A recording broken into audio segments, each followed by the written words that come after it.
Hello, ladies and gentlemen. Welcome back to the Journey to Millennium. I'm your host, Jeffro Mandis, and this is the 4th episode of our Pokemon Sword playthrough.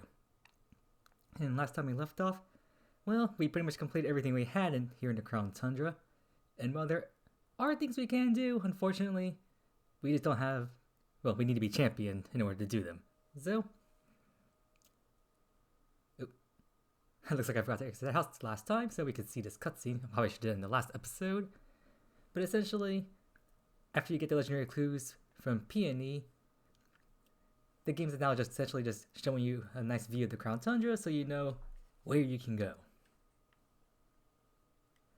But unfortunately, like I said, since, well, we can't really, we could go around battling Pokemon, but we just can't catch anything because they're all too high leveled. So unfortunately, that means we'll just be moving on with our journey. Although there was a few things I forgot to mention. Like one, if you look at the lead card in the upper right hand corner, let's see, can I see them myself? Yeah, you see the little crown stickers in the upper corner? Those are representing the fact that you completed the Pokedexes in both the Isle of Armor and the Crown Tundra respectively, since we gotten both of those done. So the one on top is Alpha Armor, and the more bluish crown that represents the Crown Tundra. So yeah, you get those once you complete their respective Pokedexes, which means you also get one more crown when you complete the main Galar Pokedex. We already did that, but we still need to talk to the game director in the town with the 6 gyms in order to get that sticker, so unfortunately we cannot get that just yet. So, moving on in the story, let's fly back to Motostoke, because that's where we need to go.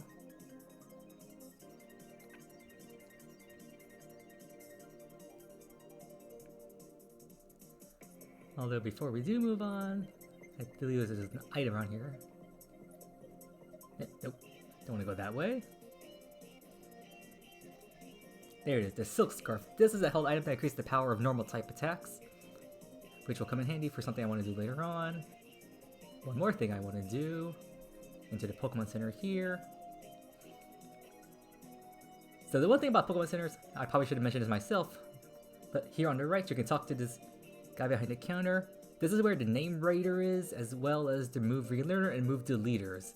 So the fact they're on one location now, and the fact you don't have to pay anything to do these, because in order to use the move reminder of the past, you give them a heart scale. That's no longer the case, so that's convenient.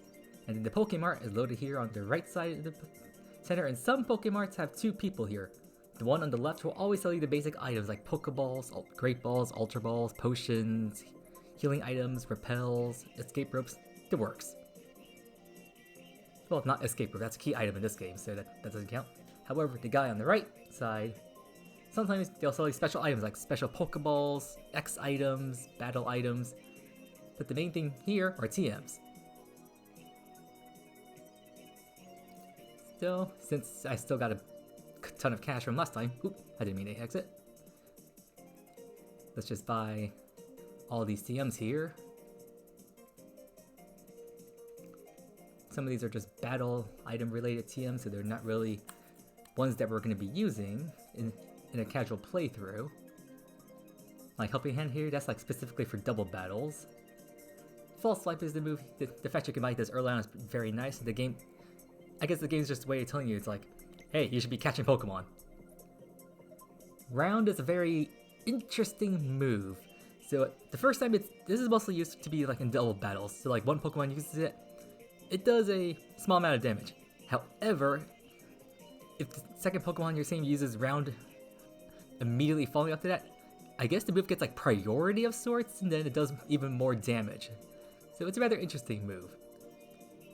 Light Screen for 5 turns, and it causes you to take less damage from special attacks. Reflect also lasts for 5 turns, and you take less damage from physical attacks. And then Safeguard for 5 turns, it prevents your entire team from getting affected by status effects. Protect for 1 turn. Your Pokemon are unaffected by any kinds of moves, whether they're being attacked or being hit with a status move of some kind, support move, whatever. Although it fails if you're using Succession. And hopefully Helping Hand when using double battles, the Pokemon uses it on their teammate, and just boosts the power of their next attack. And hello, Hop. Looks like you're ready to ambush us. This is just one of like 8 more rival battles we had with Hop throughout the course of the entire game, including the post-game. I think we battle Hop more than like any other rival in the Pokemon franchise, which is rather irritating. And since I have level 100 Pokemon, I am going to be hitting this guy with all effective attacks just so I can avoid his dialogue. That may sound sad, but again, I don't want to waste my time. Those precious 3 seconds that we could be doing other things, having to listen to his dialogue of him telling us that we somehow know our type matchups or we're lucky enough to land a critical hit. Oh hey, Galay level up.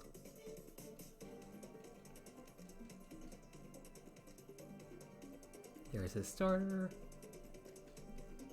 Shadow Ball.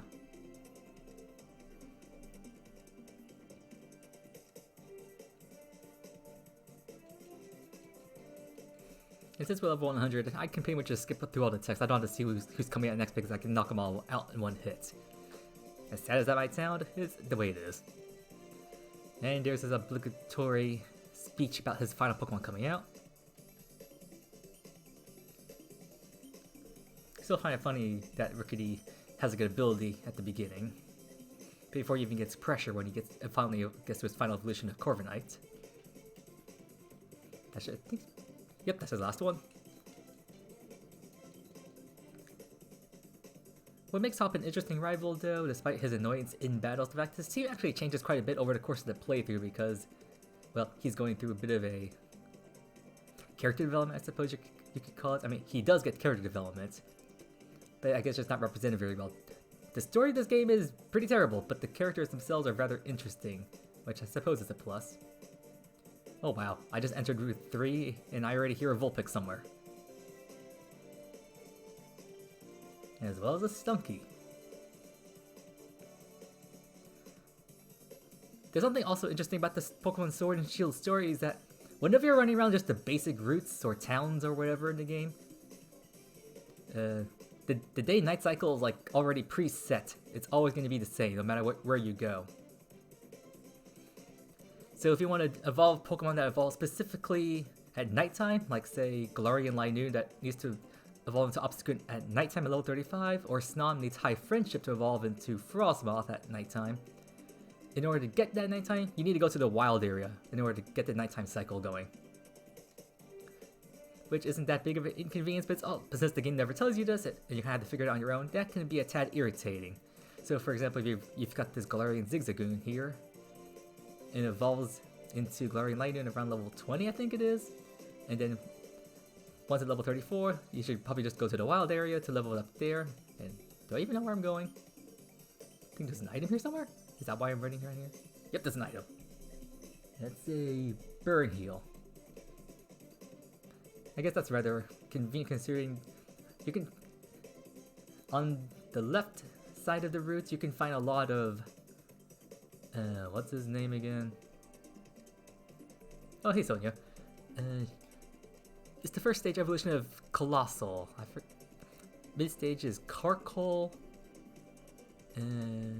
I forget the first name, but you can find a lot of those on the left side of Route 3 here. Actually, surprised I managed to avoid all the trainers so far. And we get the escape rope as a key item, like I was just saying earlier. And Sonia heals the team. Not that we needed it. I mean, the only PP I used was just the one against Hop. Although this one, I think most of the trainers are now unavoidable. Yeah, like this guy here. Not sure we could have avoided him. Or her. What gender are you? You look like a guy to me. And you have a Delibird!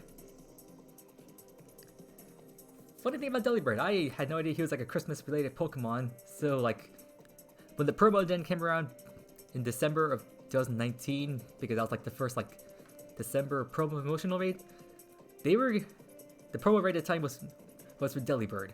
I don't think they were doing the 2% guaranteed square shiny thing yet by that point, but if you defeated one of those Delibirds in the promo dens, you got a free Destiny Knot. So I guess that was kind of neat for people who are going for breeding. But also during that time period. I think that was also when G-Max Snorlax was also in the promo dens that month, which was like the first time they were available, so that was pretty nice. Although I don't think anyone at that point, I think they were still doing some research. I don't think people were hosting shiny dens until around January, February of 2020 or so. Sizzlepede. Heck, I'll just go for Air Slash. You're a bug fire type.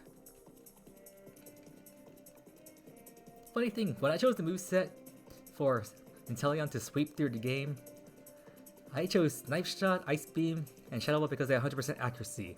Unfortunately, I wanted the last move to also be a move with 100% accuracy, but unfortunately I also wanted it to be a move that could also hit on Inteleon's weaknesses. Those two moves came between Air Slash and Mud Shot, which unfortunately both have lower accuracy.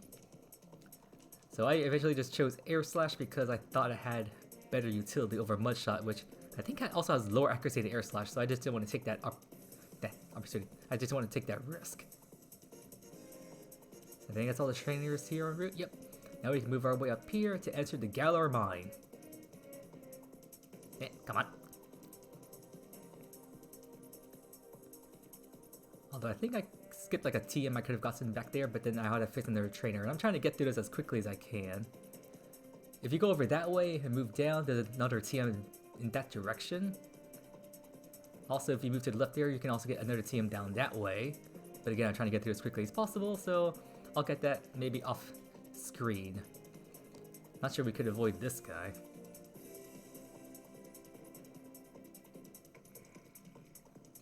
Hello, Diglett. Dig, Trio.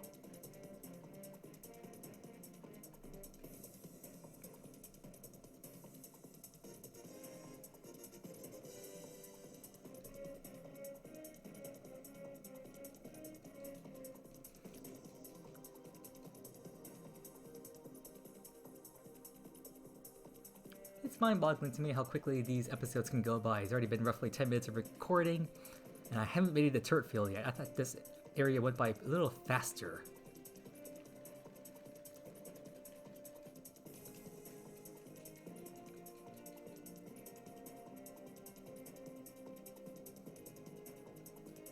And then across this bridge here.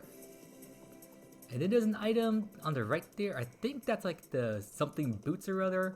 I think it like prevents you from taking damage if you are affected by entry hazards if you were to throw your Pokemon into battle. Oh yeah, heavy duty boots, that's what they're called.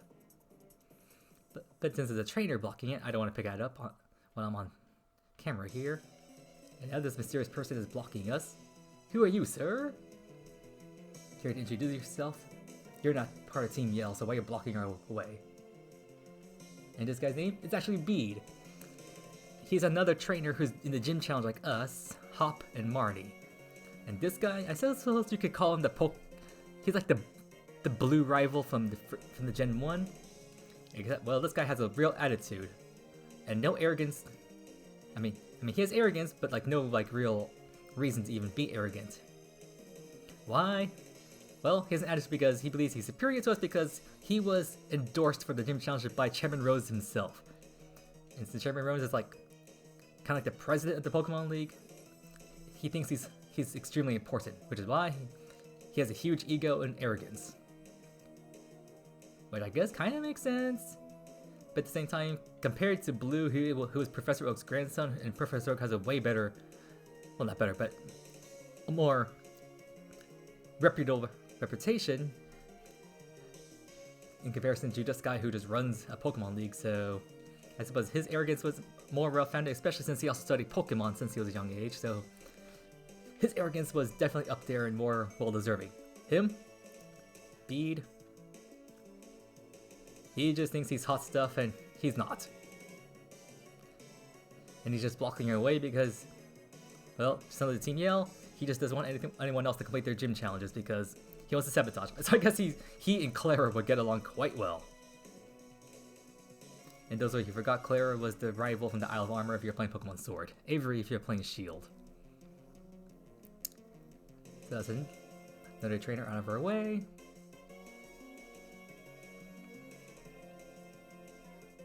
And Alright, now we can leave the Garland Mine and go to Route 4. Yeah, this mine is pretty short if you just avoid all the detours. Because there are a couple of side paths, like I was telling you.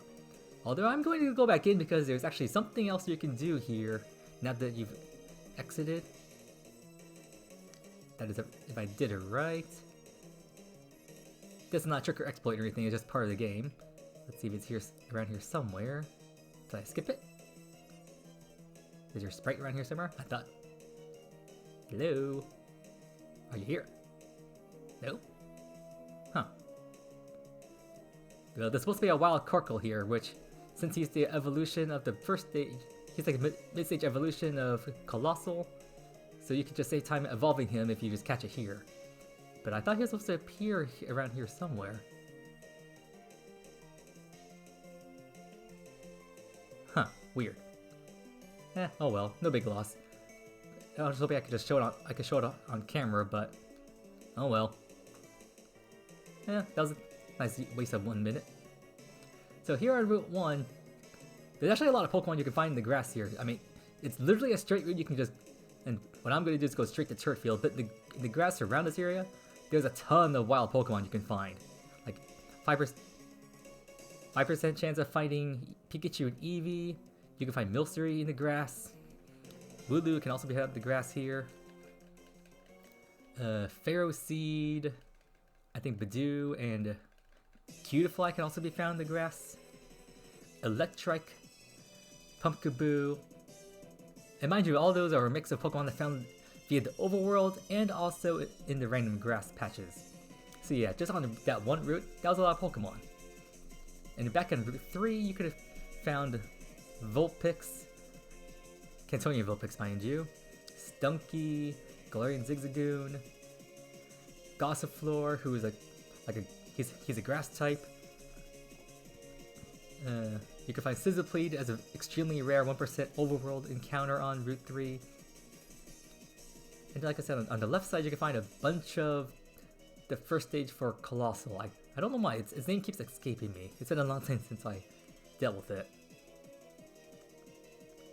And this Pokemon we're following here, this is Yamper. You can find these back on Route 2 on the way to Professor Magnolia's house. And also on Route 2 you could have encountered Chewtle, I think Rookity was also there.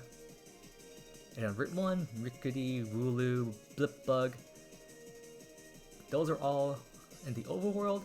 And I believe you could also encounter Hoot Hoot and Caterpie and Grubbin in the random grass encounters.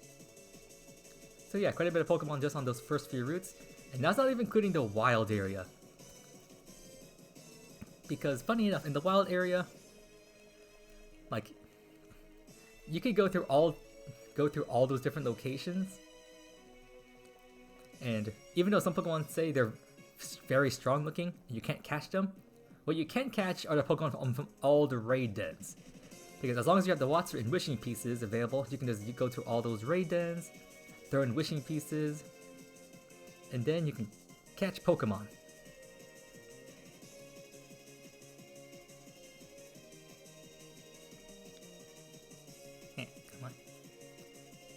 So now at this point we can go straight to the Turf Field Gym. However, I think I actually want to show one more thing on camera. That is, if I can do it right. It's been a while since I've done this, but you can get like a little item. Is this where I have to go? Oh wait, no. I already messed up, no. I mean, I do have to go here, but I have to talk to a certain NPC first before I do this. How could I forget that?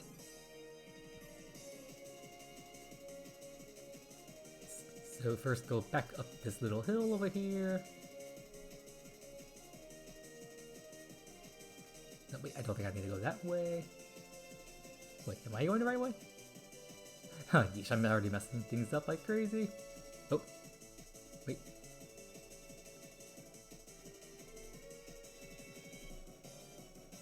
Yep, I think it's the NPC. So essentially she's telling us that there are 3 ruins scattered around Turret Field that we need to interact with in a specific order. Come on. And for those of you who are wondering, in the title, which I call this the V.I.P, Pokemon Sword V.I.P.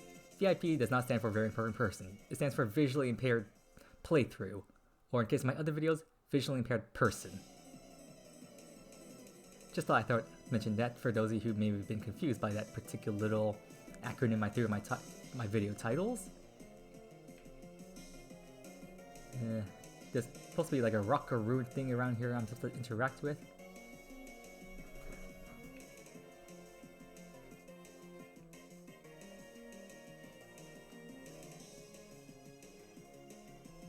Oh, hello, Sonia.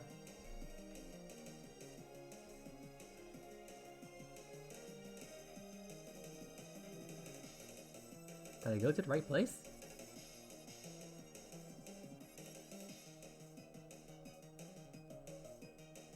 Wait, hold on. Oh, wait, yeah, I went to the wrong place. God dang it. I'm not sure there's like a time limit on this. I'll still do it and see if I can still do it, but I'm not sure there's actually a time limit on getting this item. I'm wasting time, dang it. Oh. Excuse me guys, I need to pause. And we are back, everyone. Sorry for that interruption. Family obligations and all that, I hope you understand. Although, maybe you want me to be away a bit longer because then I don't have to suffer through this. Trying to figure out how to get past this area? This is embarrassing.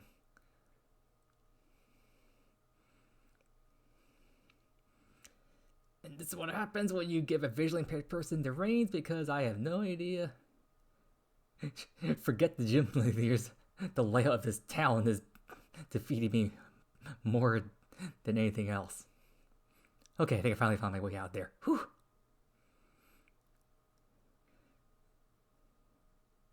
There we go. We move down this way.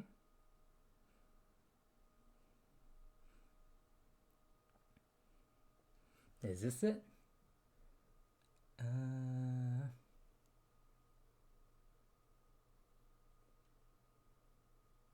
I think that was it. That was supposed to say like something about grass, I think.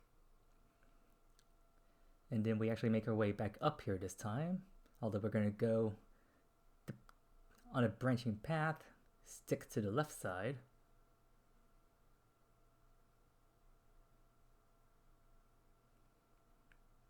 There we go. And then talk to this. I think it should say something about water. Yep, water. Down the lower left-hand corner there. I'm playing on the all-in-one computer screen. And even though this size is good for me to play on, reading is another matter. Like when it comes to reading and like learning about like the actual text of Pokemon playthroughs on the Switch, I pretty much watch other people's playthroughs because they are so nice to read out the text out loud, so I just learn everything about the game from them. Whereas me, I just play through these games as fast as possible. This one should say fire? Yep. Aha! I did it right. So by doing this, you get the expert belt. And then you come over this way. Should think it's around here somewhere. Is this it? Oh wait, there should be a team around here somewhere. I think. I'm pretty sure there is. I recall there is one. I'm just gonna have to stumble around until I find it. You guys probably see it. You're probably just yelling at me or rolling your eyes. If this was a stream, this would be... You guys would be so yelling at me. Come on, where are you? I know you're around here somewhere. Keyword you're here somewhere.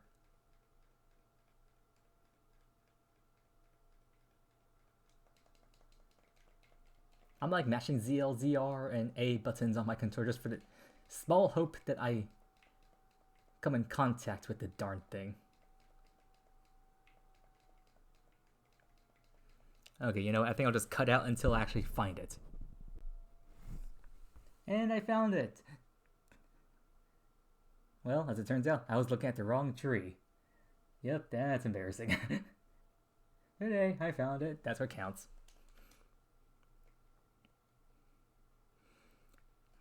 And hopefully there's one more item. Hopefully this one won't be as embarrassing long for me to track down. That's not what I was looking for, but I'll take it.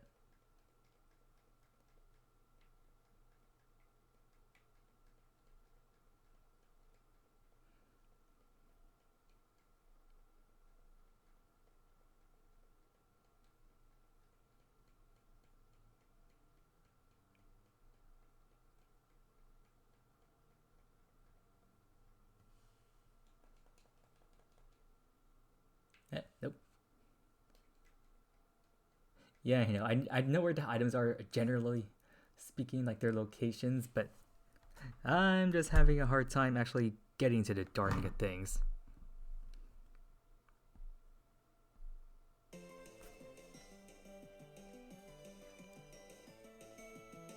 think it's here? Yep, there we go, Everstone. So Everstones are very important items. For one, if a Pokemon holds it, it prevents them from evolving.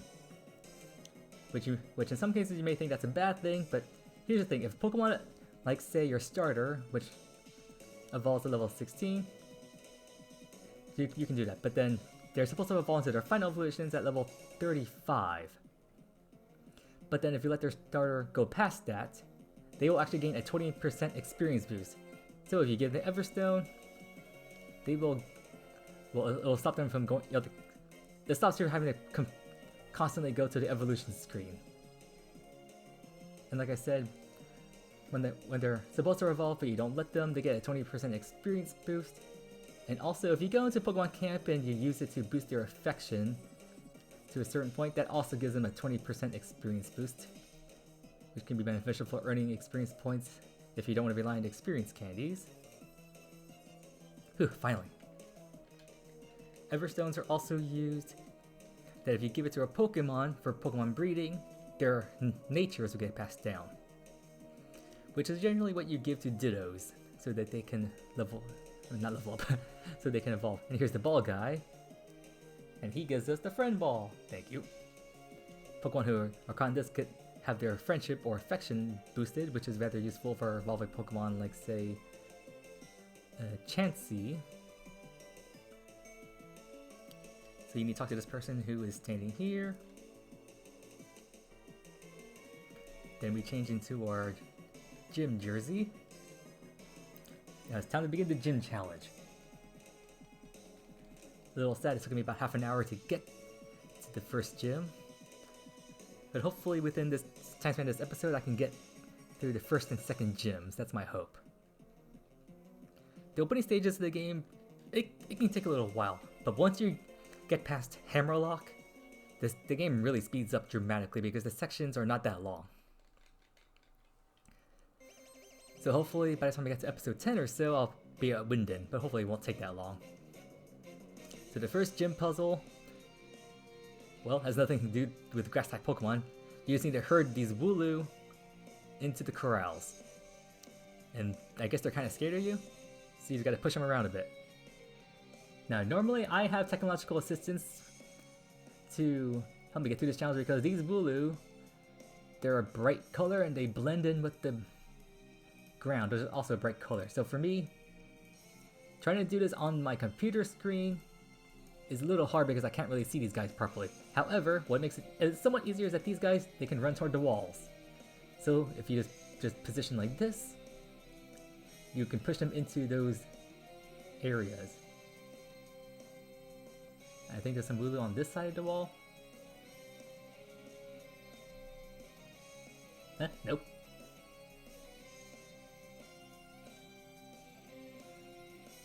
Oh, there, I think I saw you. Head back that way, you fool. Wait, nope. Where'd you go? I lost track of you. Blast! Where'd you go?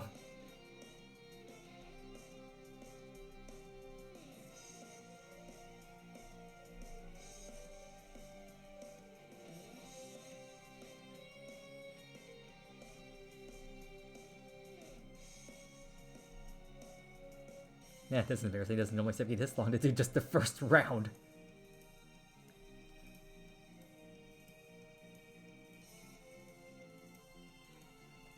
Hurting these Wooloo. Wait, I think I heard you. I just don't know which location you are. We're in towards the wall, so I can at least see you against the wall. Oh, wait. There you go. And now that they're herded all into one location, it should be a little bit easier. I need to run to this side. Run diagonally, so I force you to run toward the right. Wait, did I do that wrong?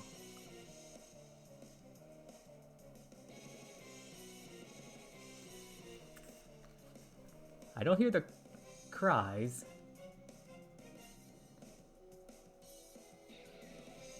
Okay, I did do it properly. Because normally Wooloo make a distinctive cry when you get near them, so I was kind of relying on that. Here's our first trainer of the gym, who's not going to be an issue whatsoever. Unfortunately, this trainer is unavoidable, but the other ones, if you actually paid attention to them, you can avoid them pretty easily. So here's a Gossifleur. You could have caught this guy on Route 3. Wait, did my air slash miss? Yeah, this was talking about. This move is not 100% accurate, so...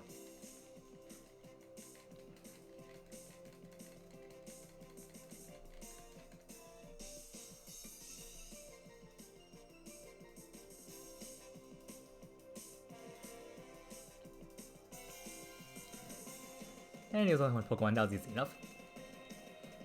What I also like is that when you defeat gym leaders, I mean not gym leaders, but the gym trainers, their victory music is a little bit different from standard trainers, which is pretty nice.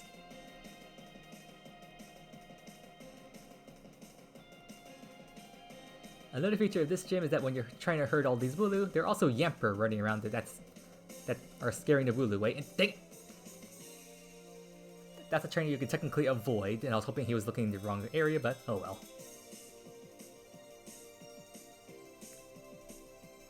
And he's not a Badoo. This thing usually has the ability poison points, so do not hit this guy physically. Use a special attack of some kind. Which is usually the case, but considering at this point your fire-type Pokemon, if you have them, should have moves like Ember, so you should have to attack this thing physically. Only exception I think would be if you caught a Rookidee, which then you means that you attack this thing physically. And then you have Oddish. And I guess I'll hit you with Ice Beam.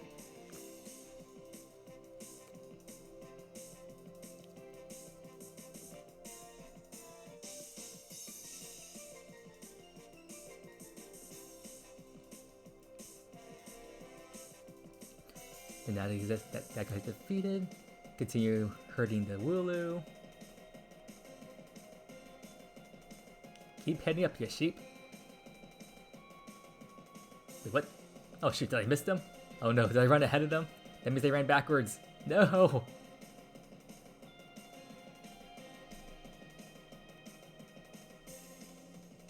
Where did they go? Oh wait, did they just run over to the left side?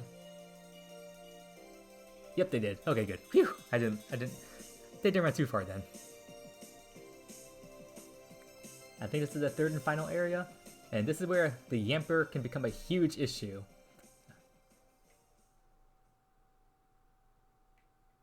Yeah, like right there. No, stay on the left.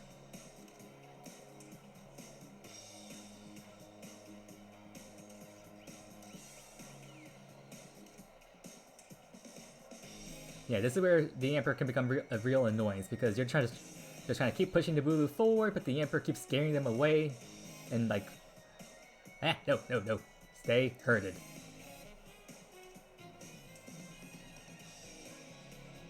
The background around here, this area is a little bit darker, so I can actually somewhat see the Wooloo a bit easier.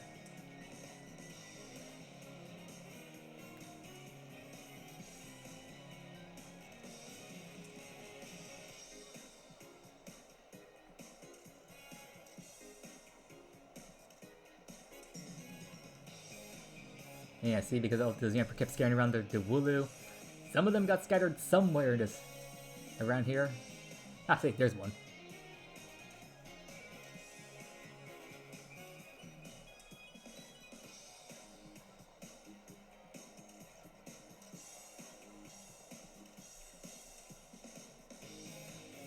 Wait, did I lose the track of that Wooloo? Oh, wait.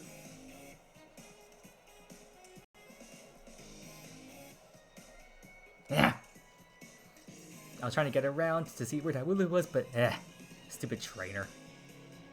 Like I said, I usually don't have that big of an issue with this challenge because I usually have technological assistants that reverse the contrast on the main monitor that I look on the screen through. It's a little difficult to explain, but essentially it just helps me see, like I said, it's all these bright colors.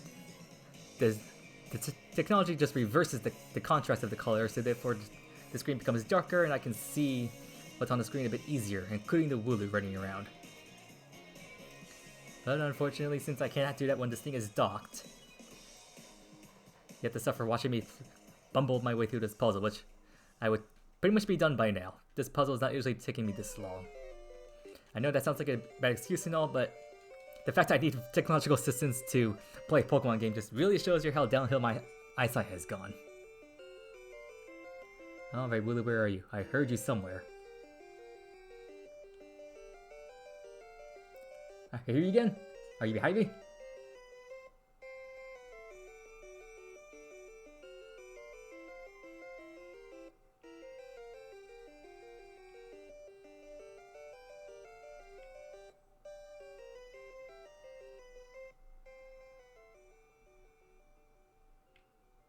There you go.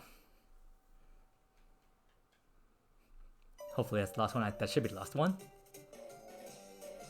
Yep, now they're scattering and heading to the corrals.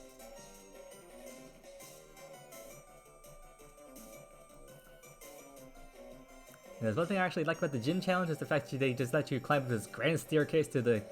just let you signal you finally finished the challenge. Da da da da da da. Yeah, a little sound effect plays like that. And now we enter the official stadium. And they don't just put you into the stadium, no, you gotta walk into it.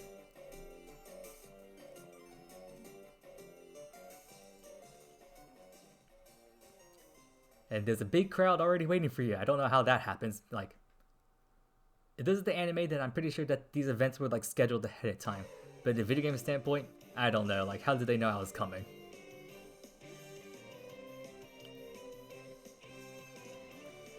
And for the first 3 gyms, the gym leaders, they have this like little nice little sequence here at the beginning that shows them how they're entering the stadium and how they interact with you. But after this, gym leaders 4 through 8, it's just repetitive and boring. Like, there's no special animations for them except how they throw the Pokeballs when they Dynamax. It's a little disappointing. And now the gym leader music is playing, and yeah, I guess I could play it for you guys in a future episode, but this is by far the best soundtrack in the game, hands down. And usually at this point the game would tell you something about Dynamaxing, but since I did that during the Out of Armor battle against Clara, it doesn't show up here. And for a first gym leader, Milo is at this disappointing. I think he only has 2 Pokemon. And at this point, this is where I like the gym leader music because it changes to like a... Well, the music changes depending on when you're in the battle. So at this point, when the Pokemon are about to transition in and out, it changes to a bit more of a mellow tone. And then when the gym leader sends out the final Pokemon, the gym leader music changes again, in which you can hear the crowd literally cheering in the background. And at this point, the gym leader is going to Dynamax. I guess I can show off what Gigantamax Inteleon looks like.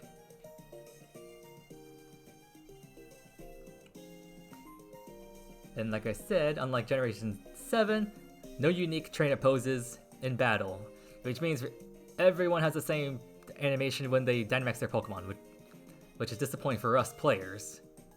I mean, they could at least let us customize this, but since we can customize our Elite cards in like so many different ways, I guess that kind of makes up for it in a way, sort of.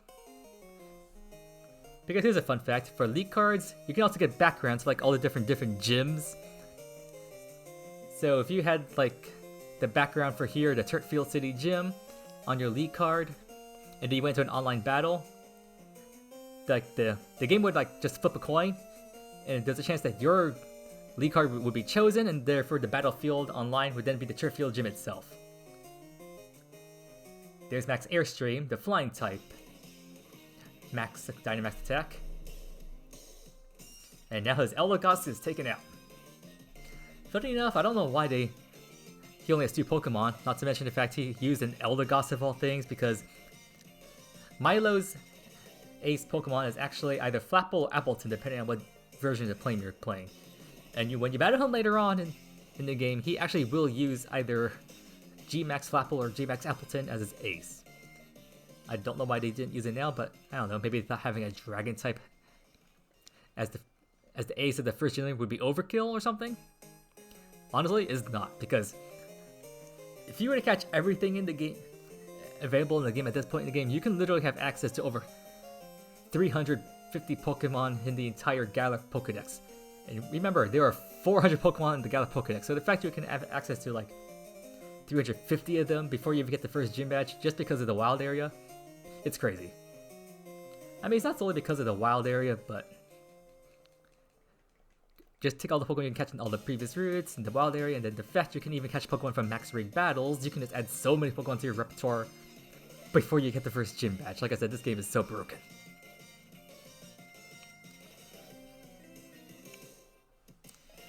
Although just to prove a point just how broken this game is, like on my Switch Lite, on one of my support save files, the one which I did my Beast Ball challenge on, in which I catch all Pokemon at level 25 or less, all in Beast Balls, shiny, all from max raid battles. That game has only beaten the first gym. Only the first gym, just so I could get access to the Rotom Bike, which I'm actually going to get access to pretty soon.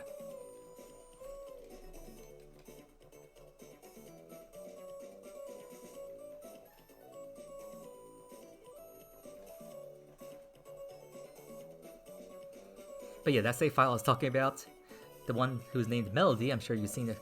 Well, probably not, you should have seen, but you could have seen on various other videos I've uploaded. That particular game, like I said, one badge, all Beast Ball shiny Pokemon.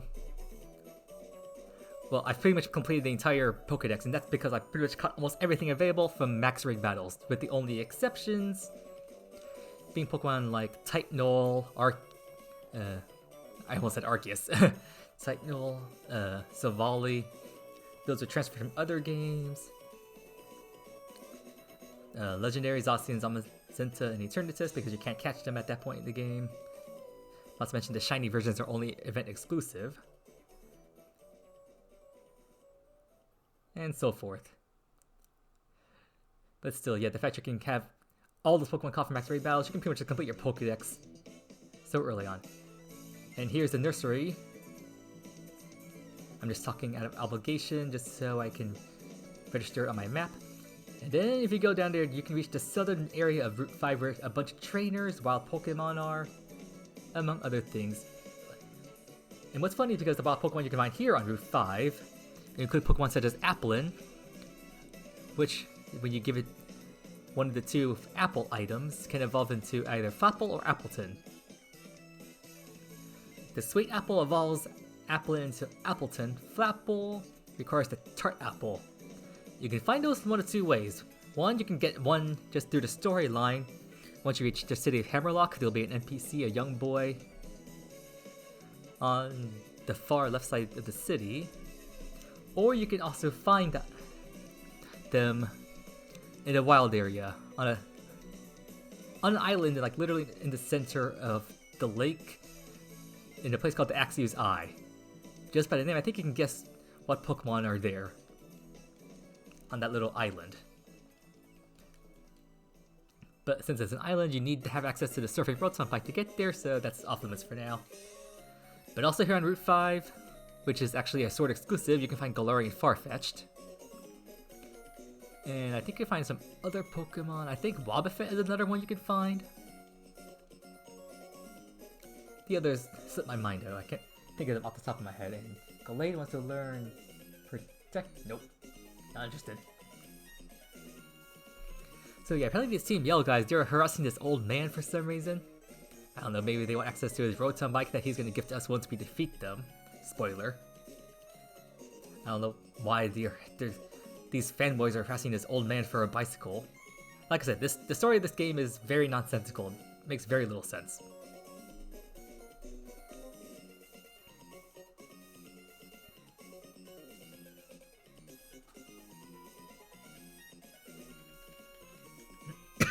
Excuse me.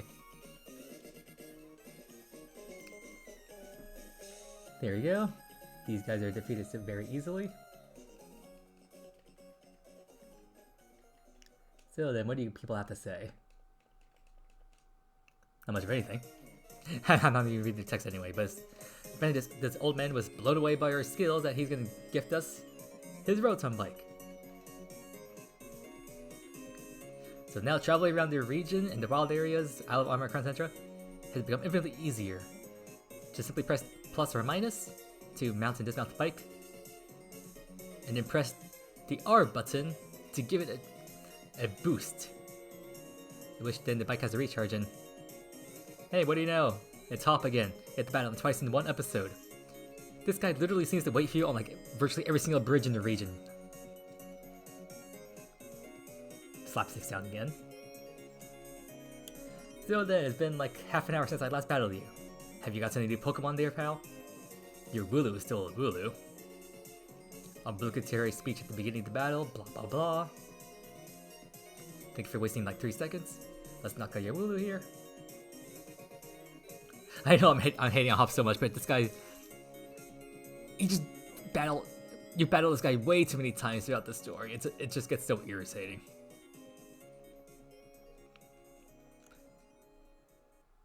Oh hey, you have a Chorus Squire, your Rickety evolved. Congratulations. And now I'm gonna knock it out, too bad. Although the fact that once Corvisquire evolves into Corviknight, I did not expect that thing to gain a Steel typing. That was a very literal shock. Although, not a battle, that was a very good surprise. Like, the fact that the Flying type early game Pokemon actually got an additional typing like Talonflame did back in Gen 6. And not to mention, it also gets a Gigantamax farm on top of that. Yeah, definitely welcome changes. I mean, G-Max Corviknight or regular Corviknight is not like the most competitive Pokemon out there. But still, it gets access to a unique ability, Mirror Armor, something like that.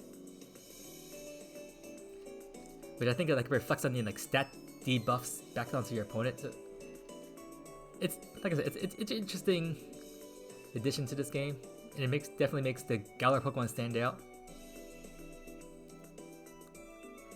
Oh yeah, here on the bridge, if I don't know if you saw it, but there's actually a free Eldegoss you can encounter.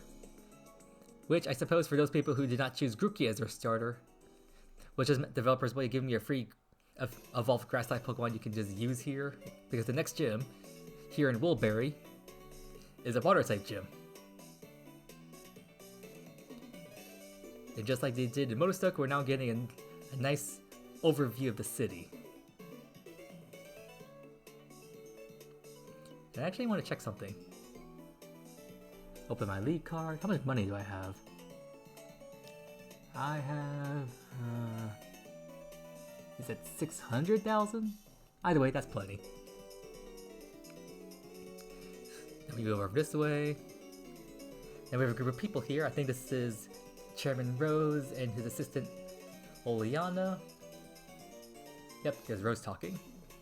Essentially what they're saying here is that they want us to meet up at the restaurant, but they're only accept meeting up with us once we have gotten the second gym badge. So we'll deal with them later.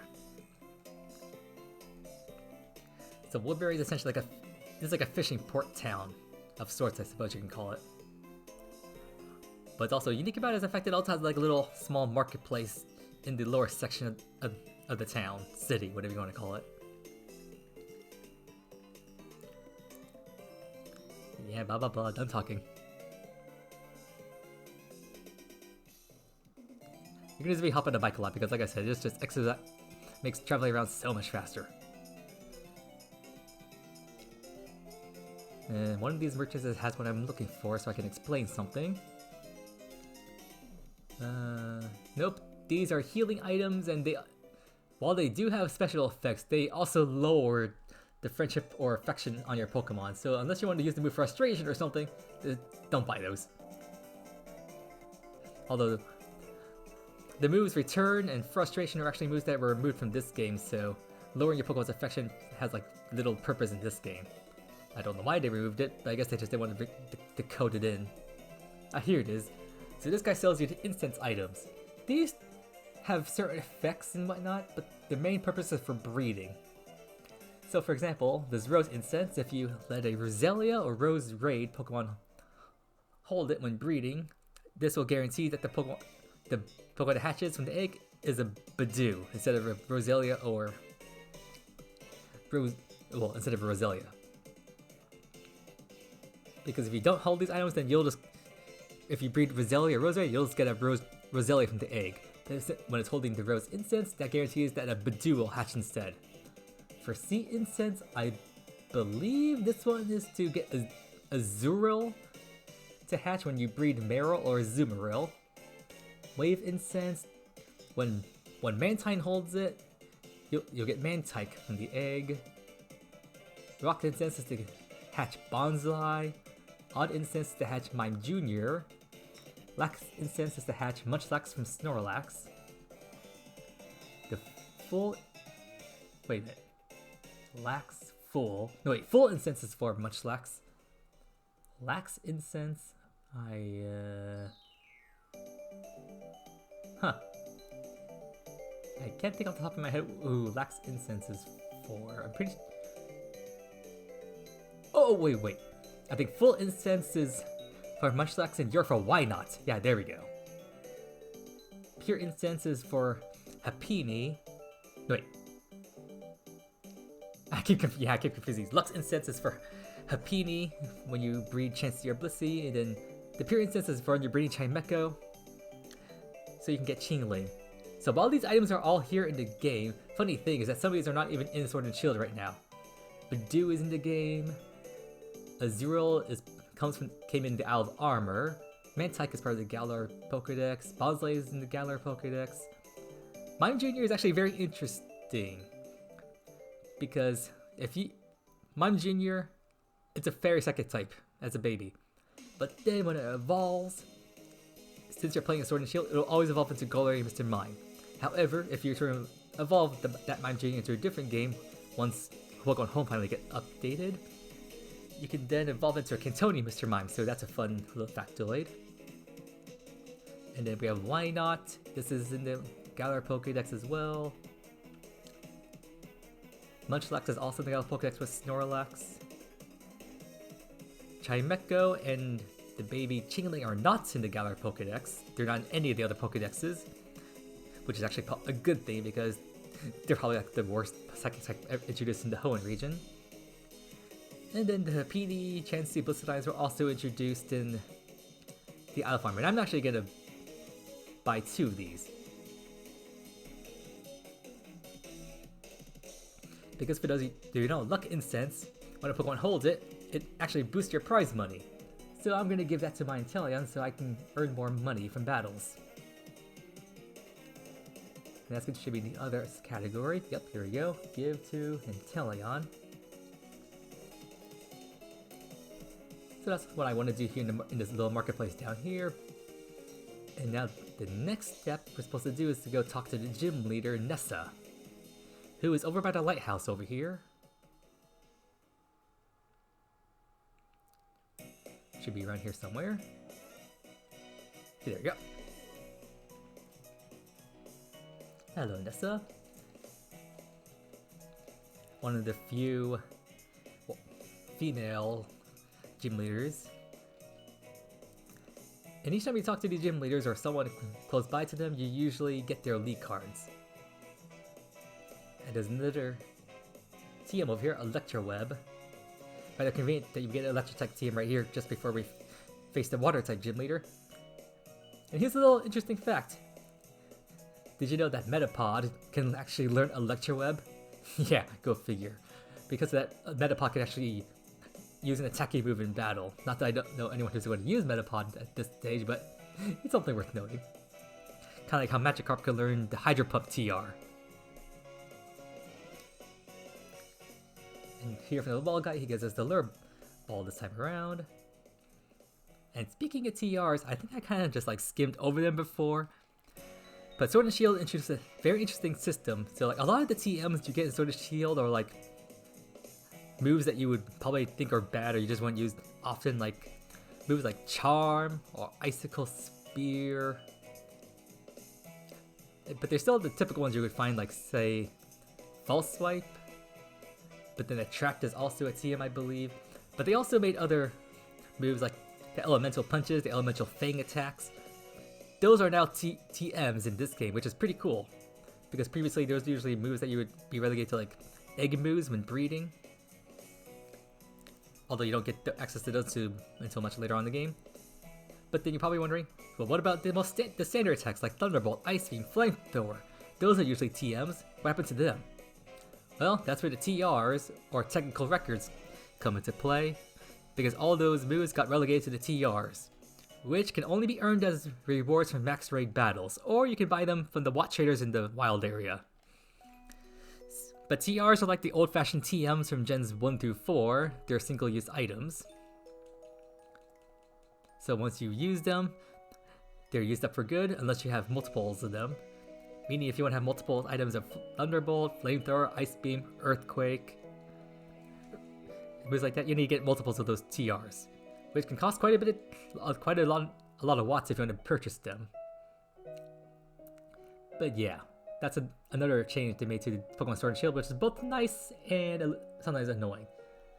So the main purpose of this gym challenge is you're supposed to press these switches you can find around to change the flow of the water vents, because there are these big waterfalls. I know the order, but I actually need to find the stupid button. This should be around here somewhere. What? I think that's it. Come on.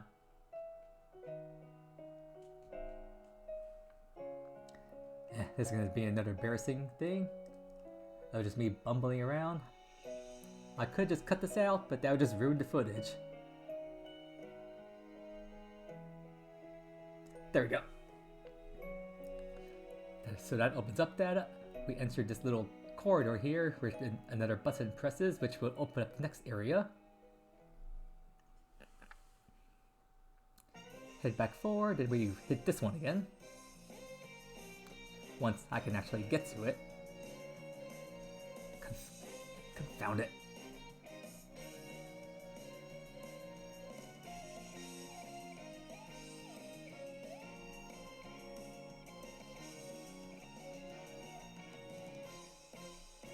Then we move on to this section. Don't hit that button yet. Move over this way. A lot of these trainers you can't really dodge, which is disappointing.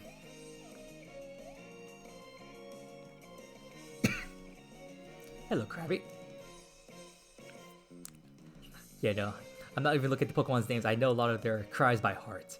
And for those of you who saw my more recent video, which I was battling one of my newest my first and newest Patreon, I mistook the cries of Scizor and Heracross, and that pretty much cost me the battle, because I had paid attention to that cry, and I noticed it was Scizor and I actually paid attention to the name. I probably could have done better in that battle.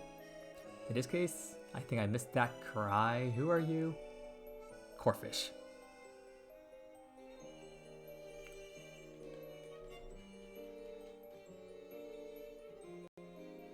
Maybe I should turn off battle evasions at this point, because you guys are just seeing the same attacks being used over and over again.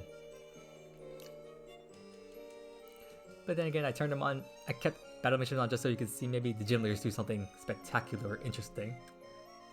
Just to spice things up, and I don't know, maybe it adds a little bit more playtime onto the timer. Who knows? If you guys want to leave a comment down below whether or not I should turn... Wait, is there water here? Oh, maybe I do have to hit the button. Wait, I thought I had to avoid that button.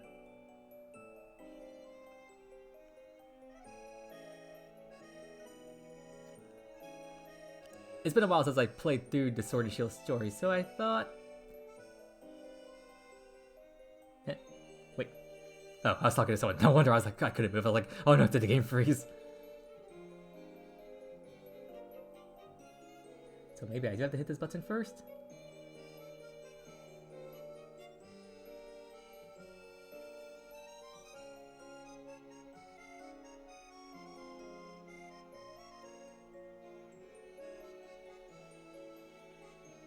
Nope.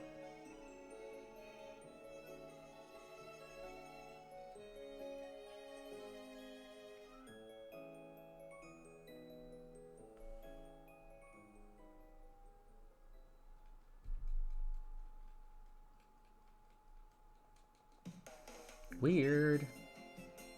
Did I do something wrong earlier on? Wait, did I not press the right button?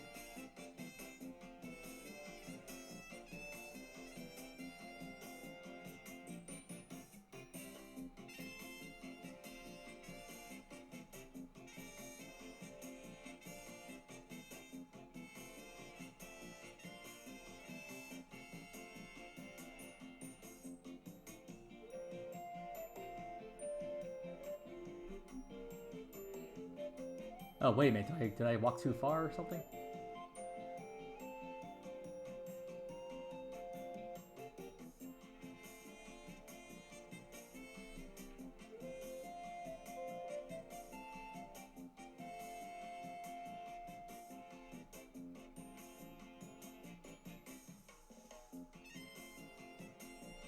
Hold on guys, I'm trying to figure this out.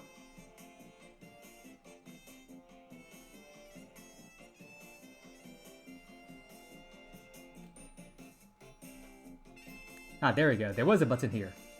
Huh. Poor eyesight for the win! Or lost in this case, because I just wasted maybe a few minutes on that. And now I should be pressing this button around here somewhere. Come on.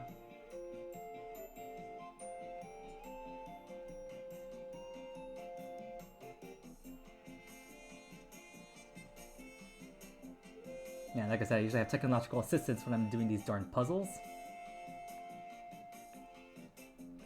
Which usually makes these go by a bit faster, so once I get to the 6th gym, you'll definitely see me struggling there because I really use technological assistance to get through that gym. But I can't really record it on camera, so I guess in the comments you could say maybe I just skip through the entire gym puzzle and use my technological assistance to get through the gym so you guys don't have to see me stumbling around for like maybe 15 minutes.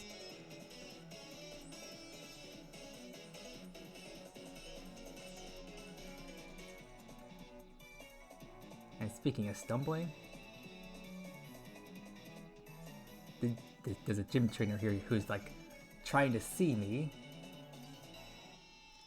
And I'm trying to move south? I know where I'm supposed to go. Like I said, I've done this like over like 20 times. I've played through the story way too many times, so I pretty much remember all the gym puzzles. I know how to beat them. Oh, dang it.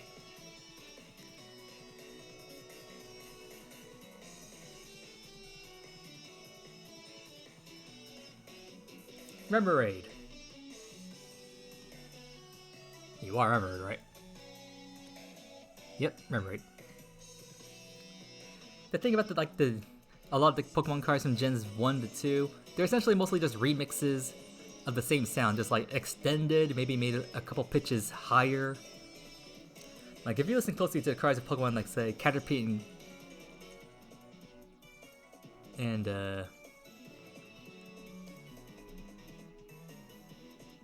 I don't know how to compare it to, but essentially a lot of Pokemon cards, they sound very similar to one another, just either extended, shortened, the pitches are altered slightly.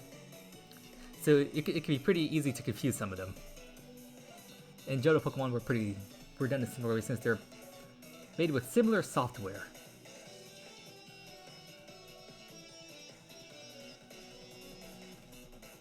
Move down here, there should be a button in this corner, there we go. That causes that faucet to block that path, so you have to go around this way, go up the staircase, go to the right, there should be a button up here. And now the main faucet, the final one that was supposed to hit that's blocking the way to the gym leader should have opened up.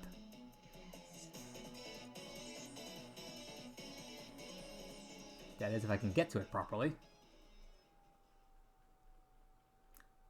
I'm hearing myself bumping into the wall. And I'm trying to get to it. Oh wait, no, I missed it. Move forward, go to the right a bit.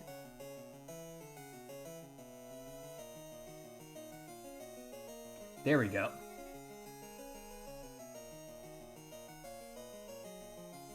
So now when I go down the staircase and go up, the waterfalls that are blocking our way to the main staircase that ends the gym puzzle should now be open.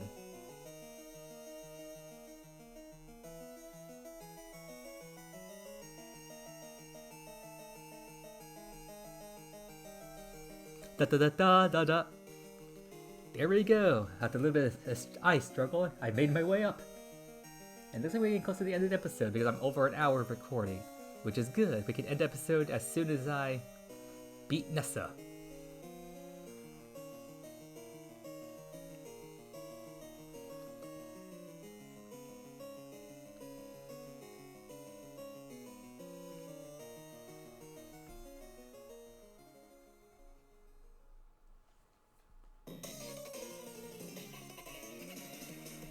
And I guess instead of hearing the gym leader music, you'll be hearing the Johto rival theme in the background. Which is also a good theme, but not exactly when you're here to a gym leader battle, but... better than nothing at least. Gym leader and Nessa were like to battle. Or I think I said you're challenged by gym leader Nessa. So the fact I'm using a water type against a water type, again, I'm high enough level, it doesn't matter. Although I guess I could show you some of the other max moves. She only has 3 Pokemon, so they're all knockout in one hit anyway. So G-Max Inteleon, I'll use you again, and this time you'll last more than 3 turns.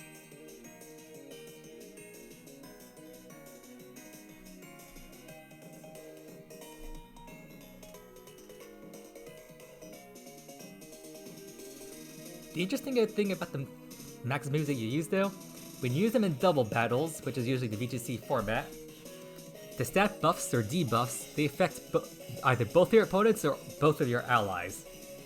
So say you use Max Airstream, what it's supposed to do is boost your team's speed stat by 1 stage, so it would boost both of your Pokemon in a double battle. Whereas Max Phantasm, yeah, I think this one lowers your defense stat by 1 stage if your opponent survived the attack, so it would lower both your opponent's Pokemon's defense stats by 1 stage.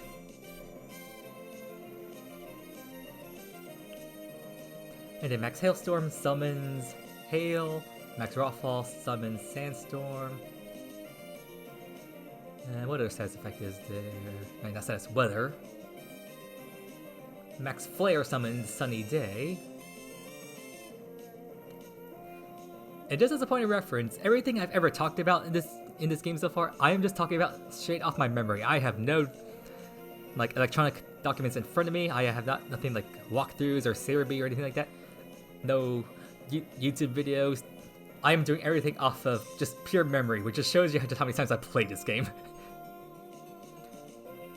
And usually this battle here could be a bit of a challenge for some people who are not prepared because this is your first encounter with the Gigantamax Pokemon, and Dreadnought hits like a truck.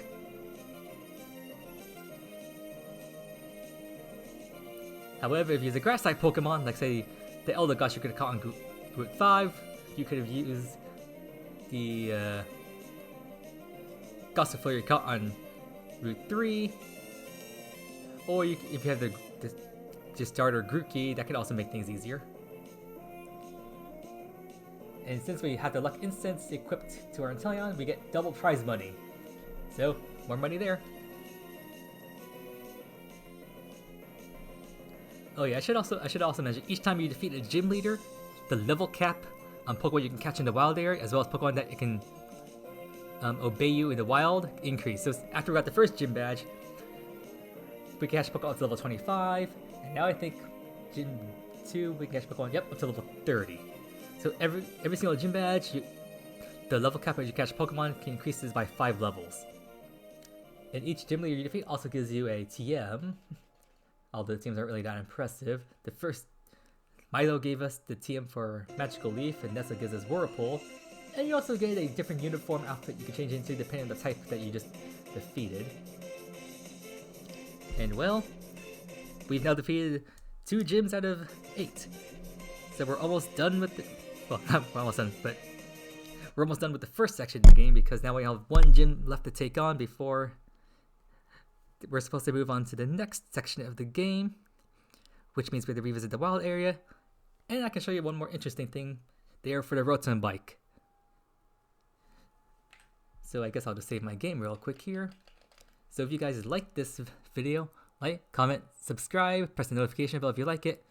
Follow me on Discord for any updates there. Support me on Patreon, because once again, your support means I can purchase maybe a better camera, like an Elgato, or even purchase more video games that I can eventually either record or even stream here on YouTube or later on Twitch. So I'd love to do that. But yeah, I hope you guys just enjoyed your time being here. Thank you for your time and support. And I'll see you next time.